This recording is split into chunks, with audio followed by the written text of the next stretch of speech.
I call this story Training in the Moment, and here's why.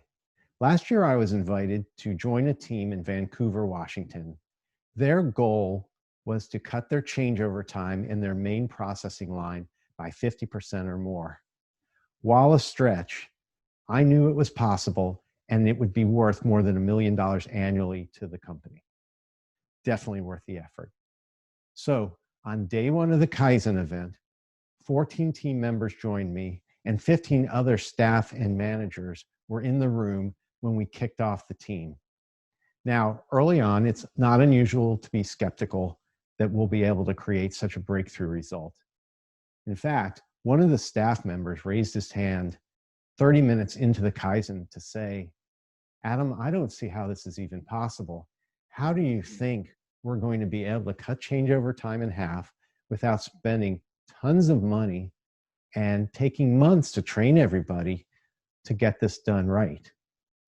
Well, maybe a little confident, I said, many teams have done this in the past, and we're not going to be the first team that doesn't. So hang in there, and let's see what the team can do. Well, he wasn't fully satisfied, but there seemed to be some nodding of approval in the room. So after doing some training, most of the staff left, and it was time for the team and I to work. So the first day after training, what we do is we go out and we actually observe a changeover in progress that's going to be done by the crew, not the team. The baseline for our changeovers was 4.5 hours, and our goal was to cut that time down safely without sacrificing quality by 50%, which would mean that our goal was 2 hours and 15 minutes for the changeover. Now, nobody in the plant had ever achieved a changeover in the 3-hour range. So again, the stress level was quite high. We went out to the line and we observed the crew using some techniques to look for waste and inefficiencies in how they were doing their work. The crew did the changeover and completed it in 5.5 hours.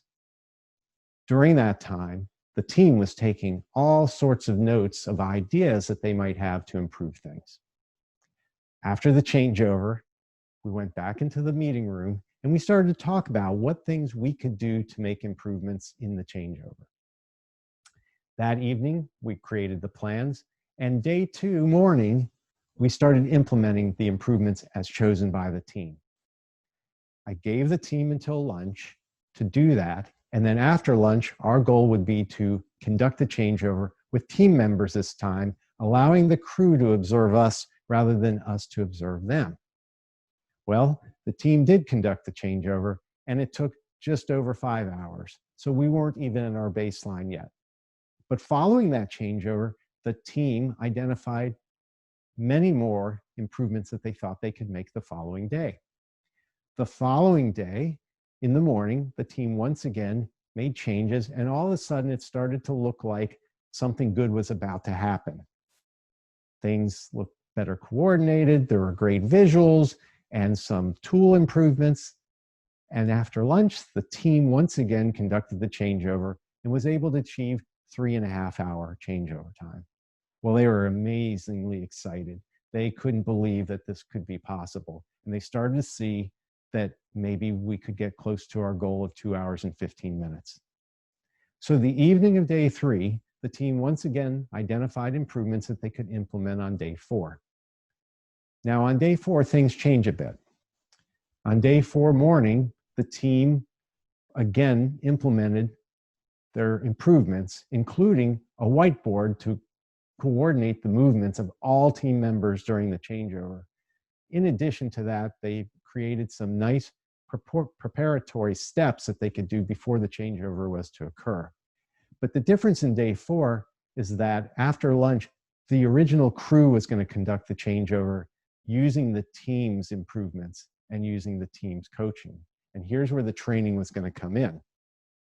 So at lunchtime, I informed the team that each one of the team members would gather a crew member and one-on-one teach that crew member the safest, most productive way to do the changeover using a technique called tell, show, and do.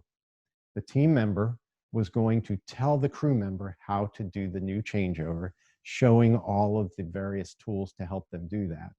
Then they were going to show, meaning they would actually demonstrate the changeover procedure to the crew member so that they could see the physical movements. And then the do portion meant that the crew member was going to demonstrate to the team member that he or she understood by doing the new changeover procedures. Now, that one-on-one engagement made it easy to ask questions and correct inaccuracies as the work was being done. So that took about 1 hour to do.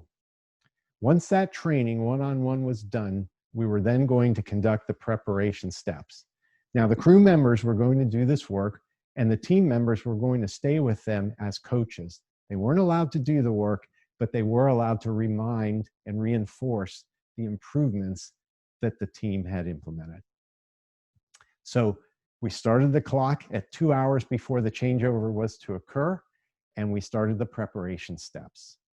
And after about 15 to 20 minutes, you could see that things were starting to click for the crew members and the team members.